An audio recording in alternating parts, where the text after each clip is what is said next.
Man, I couldn't have asked for a better deal. The rain was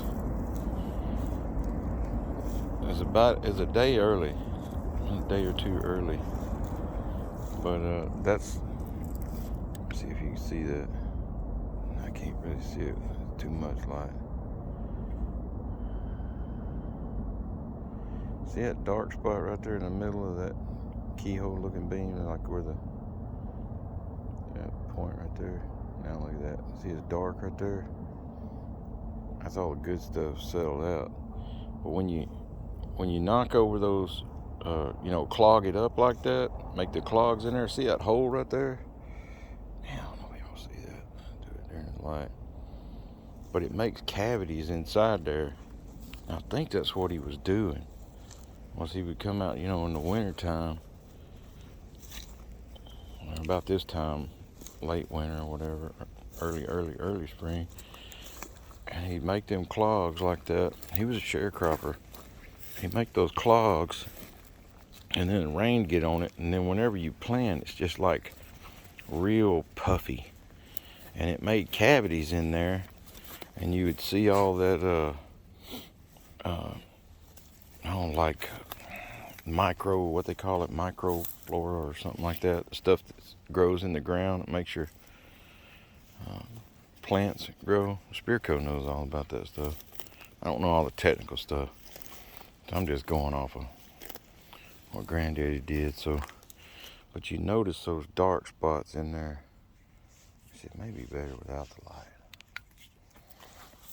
You see the dark spots in there in the road from my foot, and there's dark right there, and then there's dark right there in between each row. All that fertilizer, chicken poo, whatever, because there's a good right there. It's dark.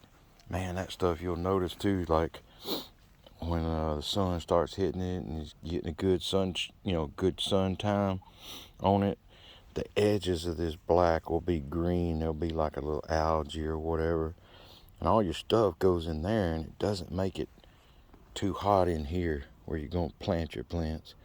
It's right here, and it feeds through the side. I guess that's what I'm thinking he did. But it always works. And maybe there's somebody out there that knows more about this than I do.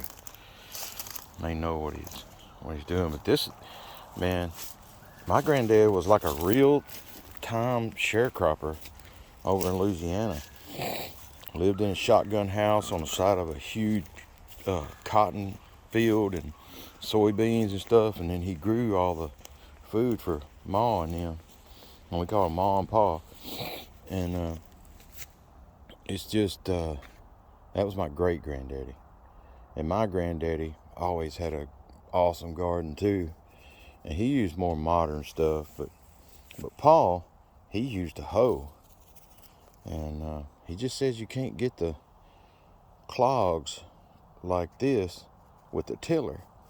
And I've done this pretty much every year. Whenever I get a new place like that over there, that was been done.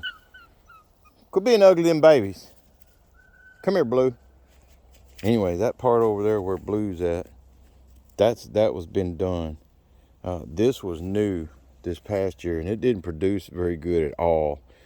All of that over there in the garden down the hill, that's all been sowed in, the fertilizer and stuff. That's mostly goat poo and just, biological matter, leaves and sticks and everything. That big pile right there is just stuff as it rots, and I take that pile and put it out there. There's a raised bed right there, and we'll take that and put it over there. But this right here was all dead. This ground was dead. What's happening here? Having a hard time focus. Nope, that didn't help. Well, that sucks. But anyway, all this was dead, so I cleaned out the chicken pen this year and put it in these rows. 1, 2, 3, 4, 5 rows of this. And then the other chicken coop with the little chickens, the bannies, and I'm going to take theirs because they don't make as much poop as them big ones.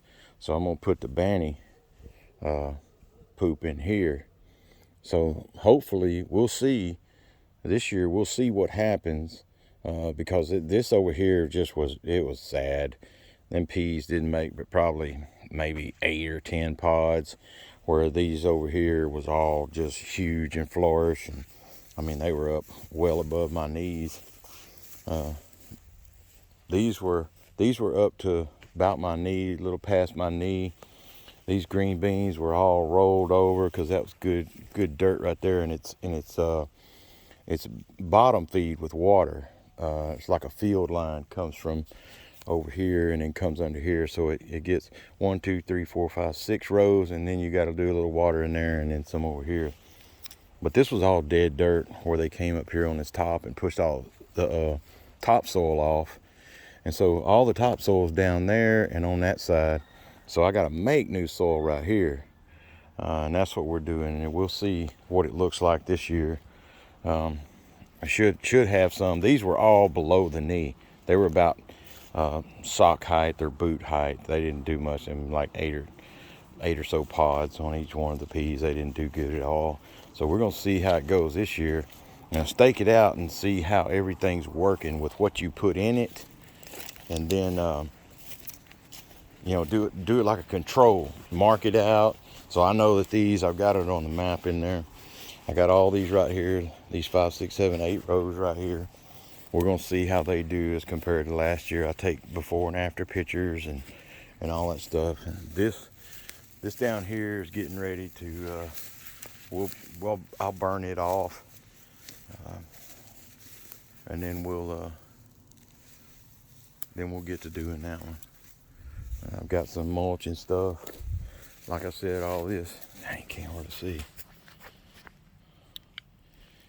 All this stuff here, this is just old limbs, old logs and stuff, and it'll just make a big, huge pile. That's been there about 2 years. And smash all that stuff up and put it in that garden down in there. Maybe some right in here. Yeah, boob. All right, man.